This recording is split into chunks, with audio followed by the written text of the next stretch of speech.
আসসালামু আলাইকুম প্রিয় ভিউয়ার্স, কেমন আছেন সবাই? একটু রেডি হয়েছি বাইরে যাওয়ার জন্য। চেষ্টা করেছি খুব লাইট মেকআপ করতে। আর আমাদের ব্লগারদের একটা ব্যাপার আছে, বিশেষ করে আমার ক্ষেত্রে, যেটা আমি লক্ষ্য করেছি, যখনই রেডি হই কোথাও যাওয়ার জন্য একটু আগে রেডি হই, যাতে একটা ভিডিও যাতে মেক করতে পারি। আপনারা আপনাদের এমবি খরচ করে, ওয়াইফাই পেছনে টাকা খরচ করে আমাদেরকে দেখছেন, তো we need to be presentable as well, right? আজকে সকালে রান্না করেছি লেয়ার বিরিয়ানি, আমার ছেলের খুব পছন্দ। তো আমি একটু বিরিয়ানি ট্রাই করবো। এখানে বোনলেস কিছু চিকেন মিট আছে, একটা ডিম আছে, ইয়োগার্ট আর কিউকাম্বার। আমার পরিবারের জন্য টমেটো দিয়ে কিউকাম্বার দিয়ে সালাদ বানিয়েছি, কিন্তু আমি টমেটো খাই না। তো কথা বলতে বলতে খাবো। একটু কাছে আনি আপনাদেরকে। আচ্ছা, তো আশা করছি সবাই ভালো আছেন। ইংল্যান্ডে অলরেডি উইন্টার চলে আসছে। উইন্টার মানে ভেরি গ্লুমি, বোরিং, সারা দিন বৃষ্টি, ব্যাগে অলওয়েজ একটা আমব্রেলা ক্যারি করতে হয়, এরকম একটা সিচুয়েশন। যারা ইউকেতে আছেন জানেন what I mean by all this. আচ্ছা, তো আজকে কি নিয়ে কথা বলবো? অনেক সময় দেখা যায় যে একটা মানুষ আপনার জন্য পাগল, কিন্তু কি একটা কারণে হুট করে তার সমস্ত পাগলামি একদিন বন্ধ হয়ে যায়। আপনাকে ছাড়া এক মুহূর্ত থাকতে না পারা মানুষটা আপনি চলে গেলেই টুপ করে মরে যাবে না, কিন্তু আমরা মনে করি হায় হায়, আমি যদি ওর লাইফে না থাকি ওর কি হবে, এইটা চিন্তা করে বিশেষ করে অনেক মেয়েরা অনেক রং সিদ্ধান্ত নিয়ে থাকে নিজের লাইফের ব্যাপারে, লাইফ পার্টনারের ব্যাপারে। পরে দেখা যায় যে সারা জীবন ওই রং পার্টনারকে চুজ করার কারণে ওনার পরিশ্রমের শেষ নেই, ওনার টেনশনের শেষ নেই, স্ট্রেসের শেষ নেই। তো আপনি হয়তো তাকে ছেড়ে চলে গেলেন কোনো একটা কারণে, মনে করেছেন আমি ছেড়ে চলে গেলে ওনার যে কি অবস্থা হবে, তারপরও ছেড়ে দিলেন, কারণ আপনি কখনোই তার প্রতি অতটা লয়াল ছিলেন না, বা তার সাথে গুড একটা লং টার্ম রিলেশন মেনটেন করার ব্যাপারে কোনো আগ্রহ আপনার কখনোই ছিল না। আশেপাশের মানুষগুলা হঠাৎ করে যেমন বদলায়, ওই বদলানোর কারণে তাদের ভেতরের যে ফিলিংস, অনুভূতিগুলো কিন্তু বদলে যায়, রাইট? আজকে যে মানুষটাকে আমরা সস্তা ভেবে অবহেলা করছি, একের পর এক তার সাথে অনেক ওয়াদা আপনি করছেন, প্রমিস করছেন অনেক ব্যাপারে, কিন্তু একসময় এগুলো সব আপনি মুছে দিয়ে তাকে বিট্রে করে মুখ লুকিয়ে হাসছেন, তাই না? আজকালকার মানুষরা এরকমই। কিন্তু আপনি কি জানেন, আপনার দেওয়া সেই যন্ত্রণাগুলো তাকে দিনের পর দিন, রাতের পর রাত রেস্টলেস করে রেখে দিয়েছে, টোটালি রেস্টলেস। কিন্তু মানুষেরও একটা ধৈর্যের সীমা আছে। এক সময় দেখবেন যে যে মানুষটা আপনাকে ছাড়া প্রায় পাগল হয়ে গিয়েছিল, সেও ধীরে ধীরে একসময় আপনাকে ভুলে যেতে শুরু করবে, এবং ভুলেই যাবে।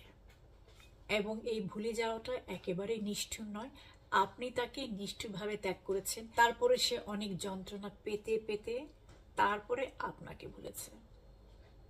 আপনিও একদিন টের পাবেন যে লোনলিনেস একটা মানুষকে কতটা অসহায় করে তুলতে পারে। আমাদের প্রত্যেককে মনে রাখা উচিত, যতটা ভালোবাসা দিলে মানুষ ছাড়তে পারে না, ঠিক ততটাই অবহেলা পেলেও কিন্তু সেও একদিন দূরে সরে যায়। তো আমাদের উচিত, যারা এই ধরনের রিলেশনে আছেন, সম্পর্কের মধ্যে একটা ব্যালেন্স রাখা, রাইট? একটা মানুষকে নেগলেক্ট করতে করতে তাকে পাথর বানিয়ে দেবেন না। পাথরটা হয় সে কিভাবে? আপনার কাছ থেকে ব্যথা পেতে পেতে একসময় সে আর কোনো ব্যথার ফিলই করতে পারে না। এখানে যে ফিলিং হওয়ার কথা, সে ফিলিং আর হয় না। তো সেই ফিলিং না হতে হতে আপনার প্রতিও তার ফিলিং উদা হয়ে যায়। আজ মানুষটা আপনার সাথে আছে বলে তাকে ঠেলে দূরে সরিয়ে দিচ্ছেন না? আচ্ছা, কিন্তু বিশ্বাস করুন, একদিন সেই আপনি তাকে পাওয়ার জন্য অনেক কাঁদবেন, বাট ততদিনে অনেক দেরি হয়ে গিয়েছে। ক্লিয়ার কর, হোয়াট এ লুজার। টাইম বা সময় কখনোই বেইমানি করে না, নেভার।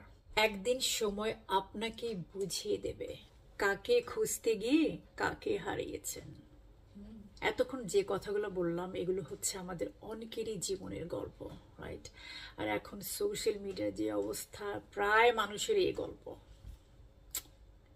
স্যাড, কারণ লুজার দিয়ে দুনিয়াটা ভরে গিয়েছে একদম। অস্থির হয়ে বা তাড়াহুড়ো করে আপনার যোগ্যতা এবং এনার্জি অসময়ে অপাত্রে নষ্ট করবেন না। সময় আপনাকে আপনার নির্ধারিত ফেট বা নিয়তির কাছে পৌঁছে দেবে। তখন আপনার সব সামর্থ্য, সব যোগ্যতা যথেষ্ট পরিমাণে সঞ্চিত না থাকলে আপনি সফল হবেন না। না, লাইফটাকে এনজয় করতে পারবেন না, একদম না। Trust me. কাজেই সব কিছু নিয়ে অপেক্ষা করেন। সময়ের আগেও স্বর্গ পাওয়া ভালো না। যারা যারা এই ধরনের লুজারদের খপ্পরে পড়েছেন, খপ্পরে পড়ে লাইফে হতাশ হয়ে গিয়েছেন, লিসেন টু মি। নিজেকে খুব ব্যস্ত করে ফেলো। সব সম্পর্ক থেকে একটুখানি দূরে সরে চলো। কষ্ট হবে, but you have to do it. মনে করো যে তুমি কাউকে চেনো না, কারো কাছ থেকে কিচ্ছু আশা করো না। দেখবে অনেক অশান্তি নিজে থেকেই হারিয়ে গিয়েছে। And then you have become a happy person. রাতের বেলা একটু শান্তি মতো ঘুমাতে পারছেন, তাই না? আমরা যদি স্ট্রেস ফিল করি, অশান্তি ফিল করি, কাউকে খুব মিস করি, যার কোনো মাথা ব্যথাও নেই আপনাকে নিয়ে, তখন কি হয়? রাতের ঘুমটাও চলে যায়। আর ওই লুজারটা ঠিকই শান্তি মতো ঘুমায়, হয়তোবা সে অন্য একজনকে তার ট্র্যাপে ফেলে আবার তার সাথে একই গেম খেলছে, যে গেমটা সে আপনার সাথেও খেলেছিল। রাইট? এই ব্লগটি শেষ করার আগে আমি 7টি উপদেশ দিয়ে টাটা বাই বাই দিব। নাম্বার 1, মায়া ত্যাগ করো, মায়া। নাম্বার 2, অতিরিক্ত আশা ছেড়ে দিন। নাম্বার 3, ছেলে হন মেয়ে হন টাকা ইনকাম করতে শিখুন। নাম্বার 4, গিভ ইয়োরসেলফ টাইম, নিজেকে সময় দিন, নিজেকে চেনার চেষ্টা করুন। নাম্বার 5, ফালতু চিন্তা বাদ দিয়ে, ফালতু মানুষকে নিয়ে চিন্তা ভাবনা বাদ দিয়ে হাসি খুশি থাকার চেষ্টা করুন। নাম্বার 6, মিথ্যে ভালোবাসার পিছনে ছুটবেন না। Follow your instinct. যে সম্পর্কটা রং, আপনি প্রথম থেকে একটা কেমন কেমন জানি একটা ভাব ফিল করবেন, ইউ নো ইট, কিন্তু আপনি কি করেন? বিকজ ইউ আর লোনলি, আপনি ওই মিথ্যে ভালোবাসার পেছনেই ছোটেন। আর শেষে একসময় বুঝতে পারেন যে আমি যা ফিল করছিলাম শুরুর দিকে এই মানুষটার সম্পর্কে, আই ওয়াজ রাইট, এই মানুষটা তো আসলেই ভুয়া, আমার ফিলিংস নিয়ে খেলেছি। Number 7 and the last one, যা কিছুই হোক না কেন নিজেকে বলতে শিখুন, কি কিছুই হয়নি, সব ঠিকঠাক আছে, এভরিথিং ইজ অল রাইট। বাস, খতম, অল প্রবলেম খতম। প্রবলেম আসলে আপনি নিজে। এত ভাবেন কেন? হ্যাঁ, আলতু ফালতু লোকজনের চিন্তা ভাবনা বন্ধ করুন। Enjoy your life, look after your self, concentrate on your self, the right person, the right soulmate একদম সময় মতো আপনার সামনে এসে হাজির হবে, and you will know, you will feel it here. আমি হার্ড খুঁজে পাচ্ছিলাম না কোন সাইডে। You will feel it here যে this is the right person.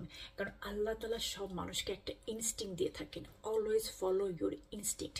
যে মানুষকে নিয়ে একটুখানি 19-20 ফিল করবেন, কেটে পড়েন, একদম কেটে পড়েন। আমার বিরিয়ানি অলরেডি ঠান্ডা হয়ে গিয়েছে বগর বগর করতে করতে।